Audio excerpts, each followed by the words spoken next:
how dare we think these people care about us? Like, I wouldn't. Like, I would, if I had a couple of mil sitting in my bank account, why the hell would I care about someone sitting in a shack somewhere? Yeah, you wouldn't. You know, why? Like, it's not part of my day. Unless that problem is really brought to your doorstep. You know? Then you So won't. for me, I think change would come if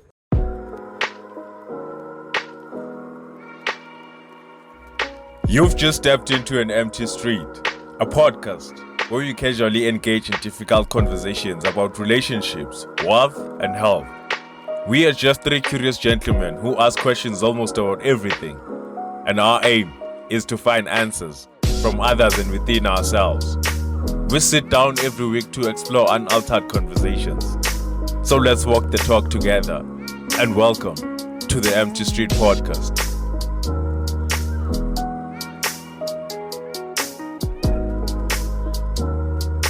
I remember I went during when I was studying, made very good friends that I'm still friends with now. I went to my best friend's place during semester break, and he happened to live down the road from the house, the state house of the Premier of the Eastern Cape. Beautiful, beautiful estate. It's a corner house. There's a security hut at the gate. There's a garden, there's a tennis court. It's beautiful, my guy. And it occurred to me that the Premier, whoever the Premier might be, whether it's the Eastern Cape, Western, whoever, that person does not know the reality of the average South African. The people that know the reality of the average South African are the people that are cleaning that house, that are standing at that gate as a security guard. They know the reality of being South African. That's So every day.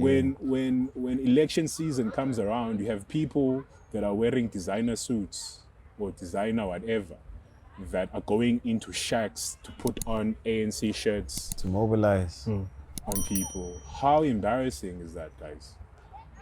I find that to be one of the most disgusting things that the ruling party does when it comes to voting season. Oh my goodness, the images that I see, I cringe. I'm like, yo, your official state salary is probably like 2 million, but the lives of these people in power does not equate to their official salaries. You know? How dare we think these people care about us? Like, I wouldn't. Like, I would, if I had a couple of mil sitting in my bank account, why the hell would I care about someone sitting in a shack somewhere? Yeah, you wouldn't. You know, why? Like, it's not part of my day. Unless that problem is really brought to your doorstep. You know?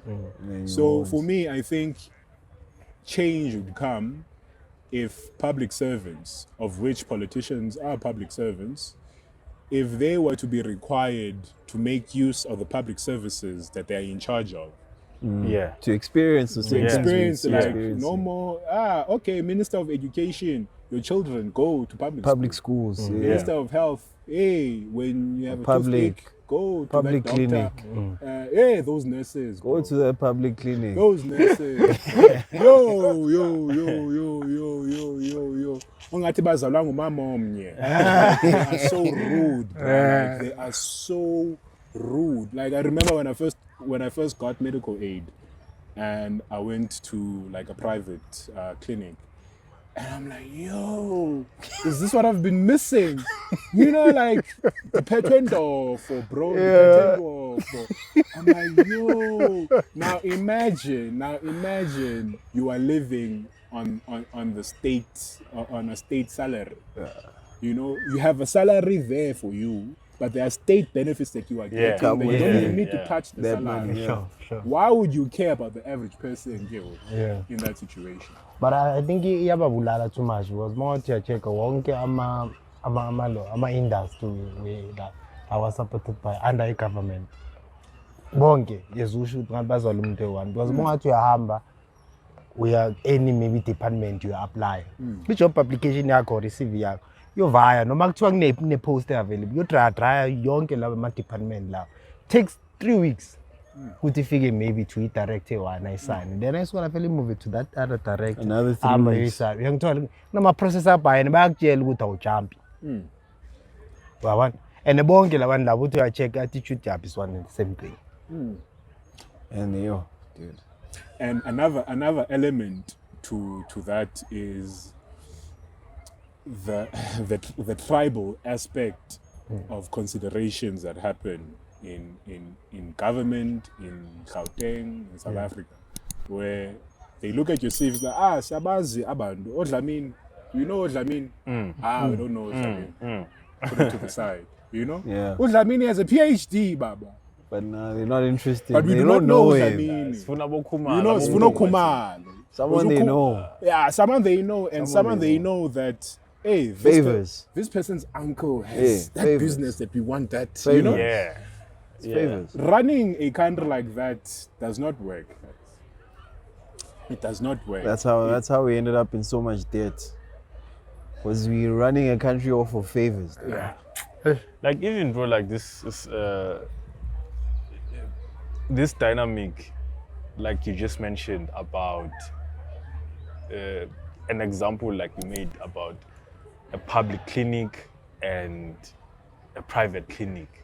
You see the differences, and if everyone was afforded the same treatment, which is maybe the treatment everyone deserves, the private guys would actually go on losses. So it's also part of the, I don't know, capitalism or what, but it's basically a rip-off. So you basically have to pay more now to live better. in a way that you deserve to be treated. Yeah. For me not to come across potholes, kumele ngisuke kasi, Yes, Abba. ngihambe and come to live a Sunning Hill so that I can see okay, I know I'm good. Even now I have access to, okay, I'm closer to the square now, where I'll get a shop with fresh food, where I'm gonna be like basically to living in amenities. luxury. Yeah, one. So you get to see with the, okay, so now you have to always try to climb up and live your life to climb up. You see the danger of that. I had a similar thought because I take walks anytime that I have an opportunity to. And one thing I've noticed about Johannesburg is the private security firms around here. I've never seen so many private There's a lot. But then from what you were saying, Sisonge, is what is the incentive then for these private security firms to want a safer Johannesburg or a safer community if a safer community is going to put them out of business? Yeah. You know? So what are the dealings that are happening in the background? What are the things that are it's being like- supported so it's to like ensure there has that this to be does not crime. change? Yeah. You know? So that these companies can actually make a living. Yeah.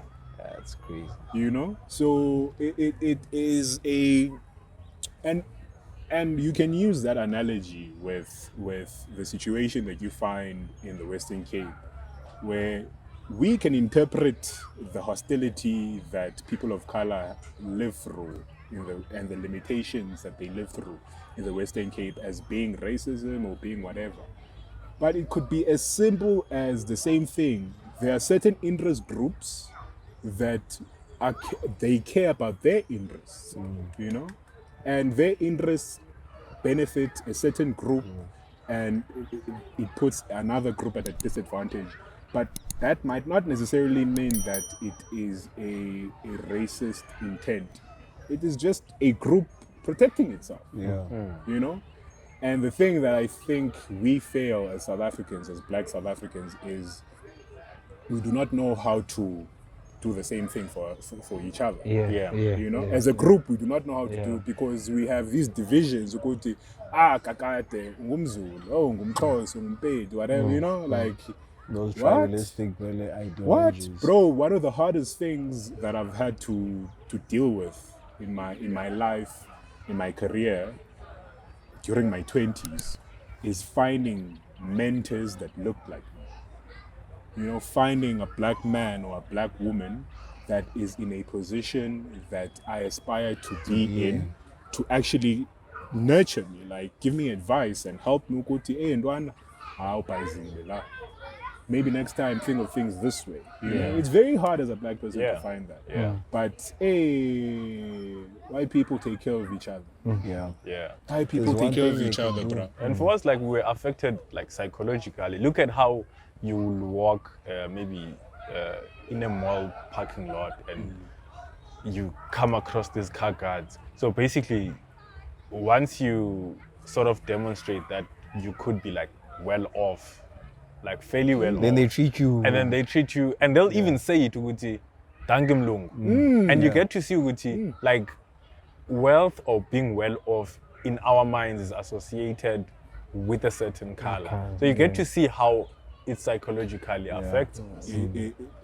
That is the group inferiority complex that black Yes. people have.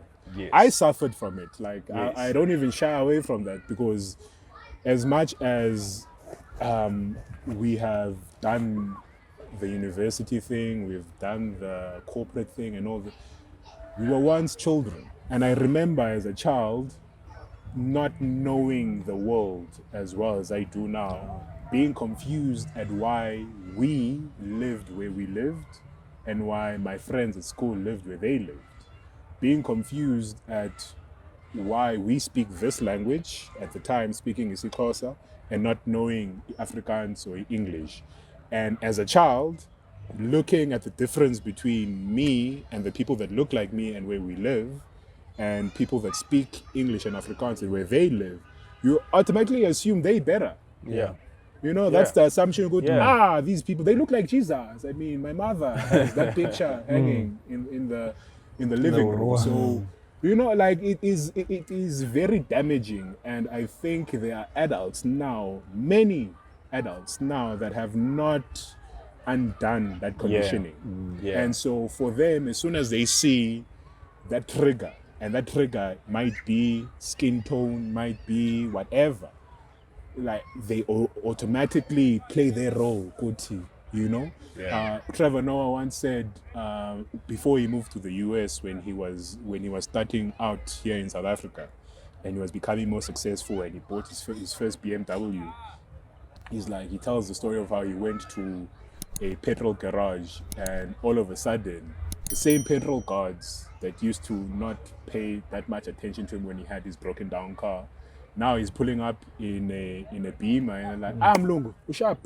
You know, I'm like, that word itself. Yeah. Yeah, that You know, that word itself is deep, because that word, just the meaning of it says that this person is a good person, this person is someone to be revered, Yeah. this person is, Respect, is someone of significance. Sure. You know?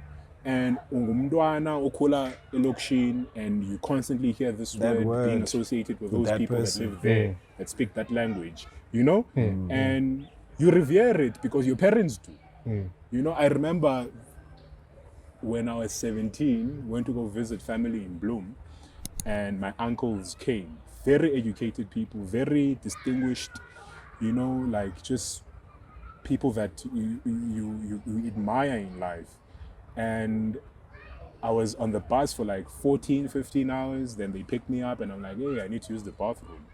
And we were in the middle of town, and we're still going to Tabanch, which is just outside Bloem. And my uncle's like, no, let's just stop at a shop and just ask.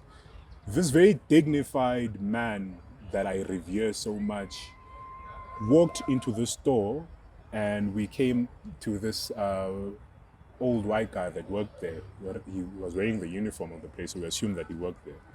And this very dignified principal, high school principal, that's a black man, just went to this old white man like begging. You know, he had to play that role of the, you know, the black vulnerable person who Bas, can we please use your bathroom?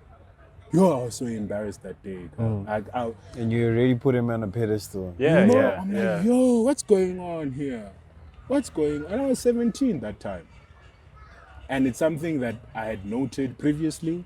It's something that I've noted after. But that particular instance, because it was that one person that I respected so much, that understood the dynamic of the city he lived in, of the country that he lived in, the relationship that black and white has, that man would have been like, no, get out.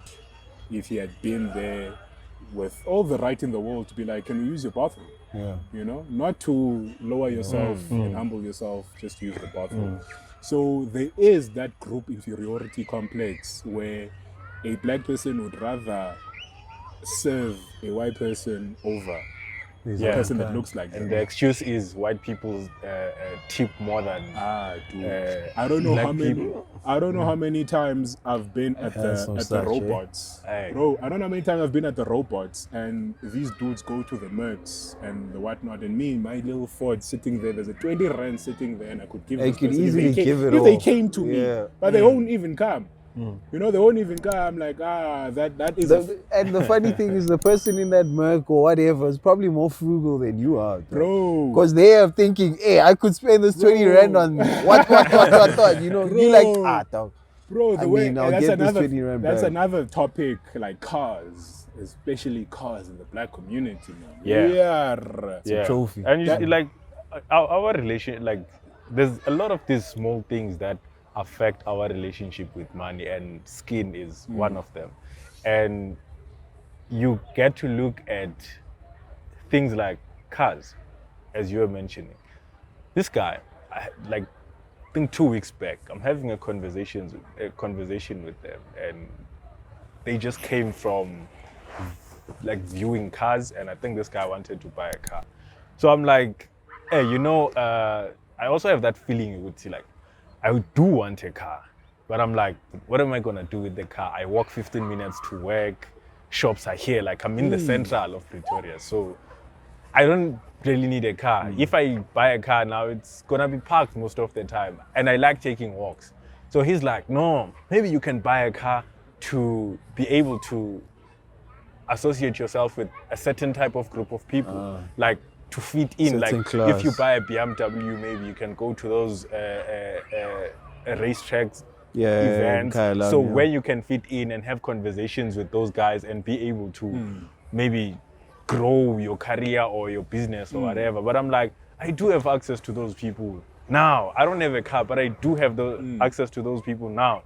I don't need to be wearing any expensive watches to show myself, okay, I have this business or I good at doing this. So just because I'm wearing this, I fit in with you.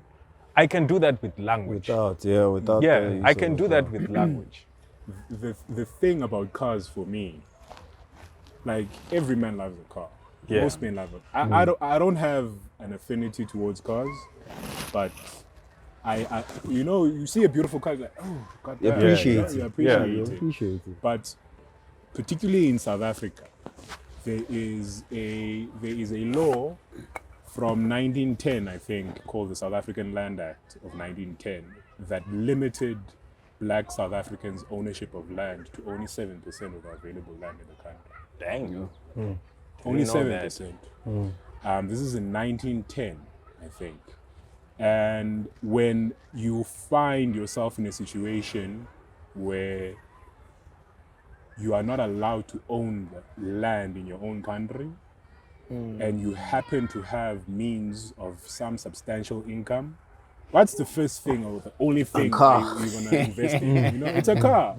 But the unfortunate thing about that is it's now gotten to a point where even when it doesn't make sense, people want one. Yeah. You know, and the thing that gets to me, like, I'm fortunate enough to be friends with a very financially okay person, and she pointed out something that her husband pointed out to her, who is even more financially okay, and he was like, have you ever noticed how luxury cars, the driver's seat is the most uncomfortable one in the car, but the passenger seats are comfortable? How so?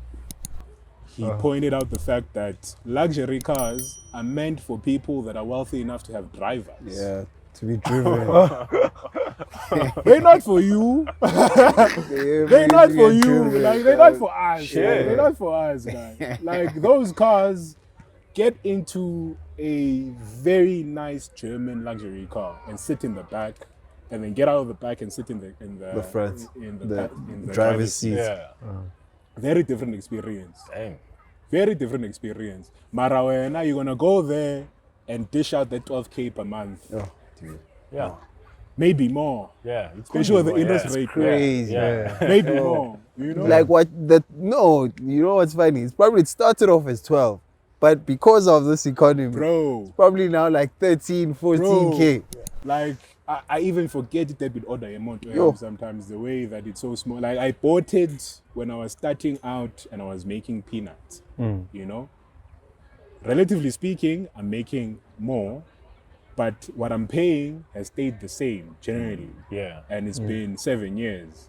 So now when that debit order goes off, I'm like, oh, okay, it went through, you know? Whereas I know people that need to have something here when that debit order goes To go off. through. Yeah. They need that whiskey or some, just that thing to be like, hey, To wash it down. Hey. It's gonna be a hectic month. you know? There's a storm coming.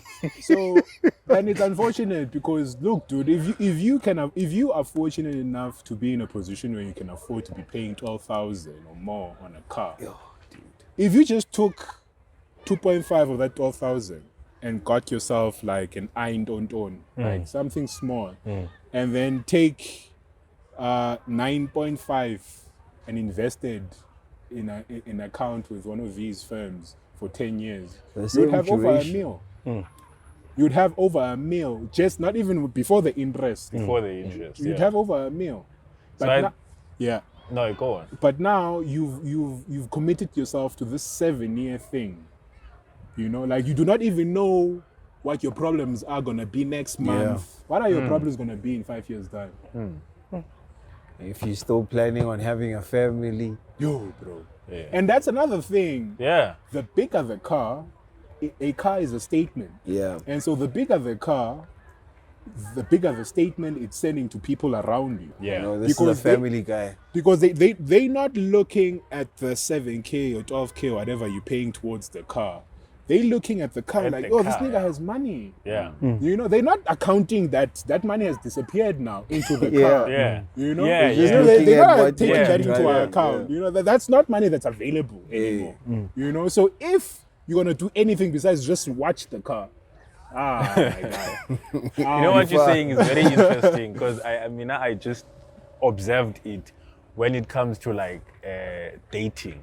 Yo, Girls would be more interested in you for driving like a car that nice car. looks expensive or it looks and And I'm wondering associate that with you do they having think money. that this person has money? Yeah. Each and every month this person has a debit order going for this car compared to me who doesn't have a car. So actually who has money here? yeah. Actual money, tangible Yeah, money. tangible money you can use. Though a car is also like convenience. But the But- minute it gets wrecked, I still have that Yeah. 12K coming in. Meanwhile, your 12K is there in the scrapyard, dog. And you know the typical Kasi story of the guy who started working, bought the car, you know, and then it's Monday every weekend, the boys, everything, it's popping, and then the car gets into an accident and then the friends disappear. Yeah. You know that story Yeah, is so that's common, the, like, it's so cliche. the at this point. famous hood story. Yeah, bro. Like when will we ever learn? Like when will we ever Dude, learn? it's Pileli abangani lokishini, you Hour, know. It's always that thing. It's always that thing of yo, don't. Mele mangibone. Seyifikile, you know, I've arrived. Like you guys have seen me walking these streets for 5 years. Hey, bro. Now you must see me driving down. I think this These roads. thing of being driven by survival as black people has a lot of shortfalls that come with it when we start making money. Because now we want to show off that I'm no longer hungry now. I'm good. First thing when you get a job, you buy a car, like upgrade your lifestyle Yeah. basically. And you don't understand how that might compromise your Everything you've growth. worked for. Yeah, your Even growth everything in- you've worked yeah, for. Yeah. So it's a good thing to like spoil yourself when you see Guti Ukraine, but upgrade your lifestyle in a way that you can still live a little bit below your means. Hey, And I think that comes with freedom now. yeah. Like as you were saying, Guti, you don't want to show off, but you live just a carefree life. It comes with freedom, Guti. You don't have a responsibility now to always show up because you have this lifestyle Yeah. that you want to maintain. that you can't even afford sometimes. And it's cool. If you can buy it 3 times, then you can't afford it. And another thing people don't take into account is, okay, cool, there's this guy or there's this girl. Either or, it does not matter. Oh guy or girl has this car, has this job, has this apartment, has this, you know. The thing people don't take into account is the people we see as having made it are usually very junior or very insignificant in their companies or where they work, you know? So you're driving the Merc, you're a new doctor, you know, you're doing your 2-year internship and all that. You're driving the Merc, you have the apartment. But people do not see that behind the title of being a doctor, you're doing your internship and all this thing, you are no one in that hospital. The nurses rank higher than you know? The doctors treat you like shit, you know? You are an accountant, you are still doing your articles, you are a lawyer, you're still doing, you know, you are no one where you work, where you spend 8 hours a day. You're still very junior. You know, if you wanted to leave, you could resign, they wouldn't miss you. You know? But then in your private life, on social media, you're a big boy. You're a big boy. You know, like that I watch that thing. Like for me, I was at a very nice restaurant yesterday for breakfast with my girlfriend, and I'm looking at the people there. I'm like, hey, I'm seeing some famous faces. Okay, cool, it's nice. But it occurred to me when I saw a ridiculous BMW that probably cost millions. I don't know cars. When I saw that car, it occurred to me like I actually see a lot of luxury cars in Johannesburg. And I see luxury cars in areas with zip codes that I would not expect to see luxury cars. But me being me, I'm reminded by the stat that says the top 1% in South Africa makes 40,000 after deductions. Yeah. Top 1%. Yeah. Hey, dude, the cars that I see are more than 1%. Now it makes you think. Yeah. You know? Makes you think, where's the money coming Where's from? it coming from, dude? You know? And then when you hear stories from friends of friends that, hey, bro, you know that dude, you know, drives a Lamborghini. Hey, that nigga asked for 2,000 to month end. You know? I'm like... It's really a funny story. I was actually speaking to a colleague of mine during this past week. Similar story, really, to what you guys are talking about. So, some guy he knows in Durban. They also like living that lavish life. So like, I have to drive the nicest car, whatever. So this one guy, it turns out, I think he wanted to purchase an apartment. And then it turns out the agent that he was purchasing from knows this guy, right? So, and then when they tried processing his documents and everything, it turns out the guy's like in 4 million worth of debt stuff. So it's like, and then like, how do you sleep at night? How do you sleep at night, dog? Bro, like 4 meter. I get nervous when my friends buy the first round of drinks. I'm like, how much was it? That's me next. Yo. I'm like, hey, I didn't commit. To, you know, you go out with people and you're like, hey, I was gonna have water, man. But now I'm deep in it. 4 million. So now I'm like, how do you get to that point where you like, you living in debt has become an everyday thing. You're not bothered by it anymore because there are those people. Then like they just accumulate debts as if it's just. There are people that know how to work with debt. Yeah. Like growing up in the townships, I know my mother and her friends raised us on debt. You know, like the household income might be, let's say, 4,000-6,000, and there's like 8 people in the house, but somehow those mothers make it work. Yeah, they stretch that money. And they make it work through debt. Like they know they're gonna pay this account this month. Yeah. They're gonna pay that account next month. You know. But then unfortunately what I find that's unfortunate with black parents in particular is we become so concerned with wanting to give our kids what we didn't have we forget to give them the things that we do have. And that sensibility of being able to manage your finances, even when it's so limited, is so important, but it gets missed. Yeah. You know, it gets missed like there was a point when there was, what do you call these things? These boys that go around, you know, spraying custard on the floor. Oh, Ikotan and all that shit. I'm like, you spraying custard on the floor and your mom's hourly wages would not be enough to buy that motherfucker. Yo. You know? I'm like, yo, bro, your mom is doing miracles. Crazy hours. Miracles to make sure that you are fed, so you have clothes, you have a little bit of money to go out with your friends when you want to and all that. But then when you're out here, you know, so there's that disconnect where I'm like, we need to learn to be able to live modestly and live within a lifestyle that is conducive of long-term success and not short-term, you know. It has to be sustainable.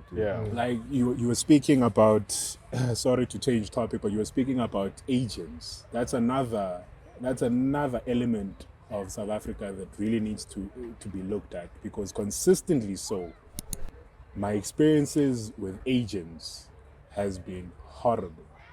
Rental agents, oh my God, like I have an almost perfect credit rating, even though once upon a time my identity was stolen. And these people tried to buy a car with my identity. Your identity. Like, I think they raked up about 150,000 right In your name. In my name. But that was taken care of, because thankfully there are laws that protect South Africans from that. But it was during that process that I learned a lot of things about credit, you know. And recently, as I told you, I'm looking for a new place to stay. And one of the issues that I'm having is that these places where I'm applying are finding a record in my TPN report that says I didn't pay rent for a few months. And now I'm investigating this thing to find that actually the months that these people say I did not pay rent, I was not even living there. Oh. So there seems to be a very unfettered way that rental agents can really do anything to people, especially when they're black. Because these particular people that I'm dealing with now were people that spoke to the tenants in that complex that I lived in like they were speaking to animals. You know, like I'm not on social media that much. At that time, even now, I didn't have WhatsApp. And then I needed to be added to a WhatsApp group for like maintenance things. And then I saw this one group where they were basically, it's a communication thing for the complex. And the manner in which these people were speaking to the people in that group. And that building was predominantly black immigrants from like Zimbabwe and Congo and whatnot. Neighboring countries. You know, so there is this real thing that I'm noticing now, that black South Africans get the worst experiences from rental agents, especially in the Western Cape where I lived for 5 years. Oh my goodness, the stories that I could tell you of the experiences that I've had there. And now being in Johannesburg, where I'm dealing with so many agents of color, people, you know, like I'm like, my sister, you know? Yeah. There's that level of familiarity when you're dealing with a person that looks like you, where their first assumption is not that you're a group. Sure. Their first assumption is not that you can't pay your bills and all that. So it is a dynamic that since I've been here that I've noticed that I really thought rental agents were a certain way, because the ones that I was dealing with are from the Western Cape. And now that I'm here, I'm like, oh, okay. That's another... It's just the area you were in. So I diverted to that, but it just came to mind when you brought it up. About real estate agents now. Yeah, I think we are around an hour now. We can wrap up. Yeah, I think we can, Yeah, any last words? Closing. Ali? Don't. No last words. No last Hey, words. we're quiet vandaag. No last words. I think for me, in closing, I would probably, like, a lot of the things you mentioned were interesting to me because I haven't experienced the culture that's from the Western Cape, right? So it's like hearing it is a culture shock even for me. It's like, yo. So even your experiences this side was sort of like a culture shock, you know, because you hear obviously living this side and you're like, oh, the experiences I was getting back at home are not what I'm experiencing here. Like now you were pointing out the whole real estate agents and all of that, even how you travel and all of that, traffic, the whole pothole situation, you know, all of those things. It just makes me realize that we in the same like pot, but we're not all of the same like Yeah. we don't all come from the same package. Yeah. You know, but we all mixed into the stew. But hey, it's still a long way to go. I think still a bridge. I think in closing for me, with what you've said, is we all live in our own bubbles, you know, individually and group bubbles. But I think when you grow up and you get to a point where you haven't gotten to a life experience that requires you to identify your bubble, like to be aware that, like this is the conditioning that I've been through being a classic kid, being whatever, X, Y, Z, whatever, fill in the blanks. You are unable then, if you have not had that realization, to see other people's bubbles, you know, and to recognize the special conditioning that their bubbles have given them, their lived experiences have given them, because everyone thinks their story is unique, you know, but it's very rare that someone takes a step back and be like, okay, maybe there are other unique stories out there. Let me listen to them, you know? And I think we as South Africans really need that. For me, in particular, being Itumeleng that looks colored, growing up in the Eastern Cape, I really had to quickly realize, oh, this is not normal. My name, how I look, everything is not normal. Especially based on where you reside. I grew up thinking I'm Xhosa, and then all of a sudden people are like, Ungumni. I'm like, what? No. I go back to my mom. Mom, people keep asking me this. What does it mean? Oh, they're basically asking what clan name. You know, I'm like, oh, what's the answer? Like, Mukubong. Like, why? Because your dad is Mukubong. I'm like, okay, cool. What are you? Mambel. I'm like, oh, okay, cool.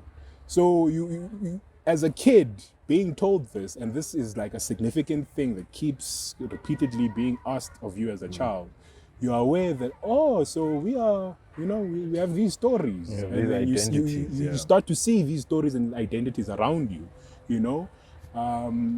Another one is like how kids that realize from a young age that they are not like other kids because they homosexual or they transgender or whatever. Those kids have a view of the world that few of us can appreciate. When you are a kid, like you're 4 years old, and you notice that I don't like the girls like my friends do, or I don't feel like this body is mine. Like it shifts your orientation where you need to be aware of things around you, you know. And most people, not most, but a lot of people, unfortunately, never get to that point, or get to that point very late in life, and a lot of things would have been missed.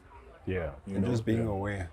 Yeah, so awareness of yourself, awareness of others, surroundings, is a very important thing, I think. And it's something that is even backed by, we're moving into June now.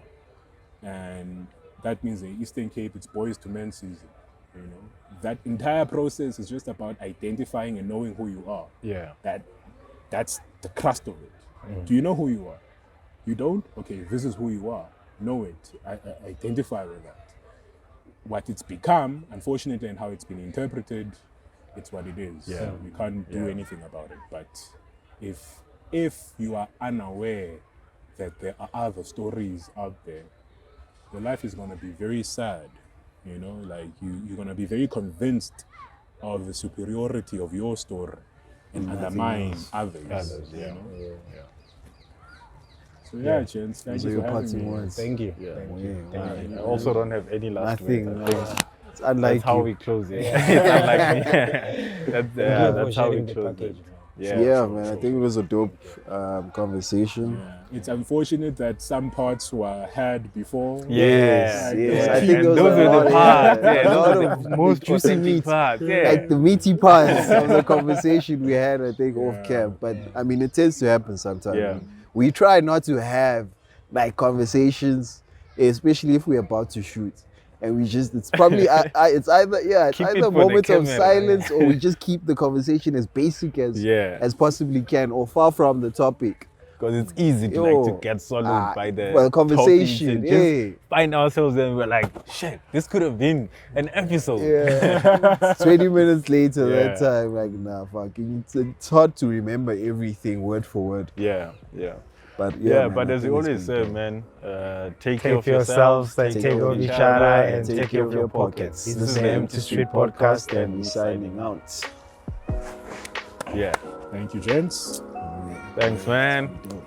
This one is more than an hour. Working. More than an hour. More than an hour, bro.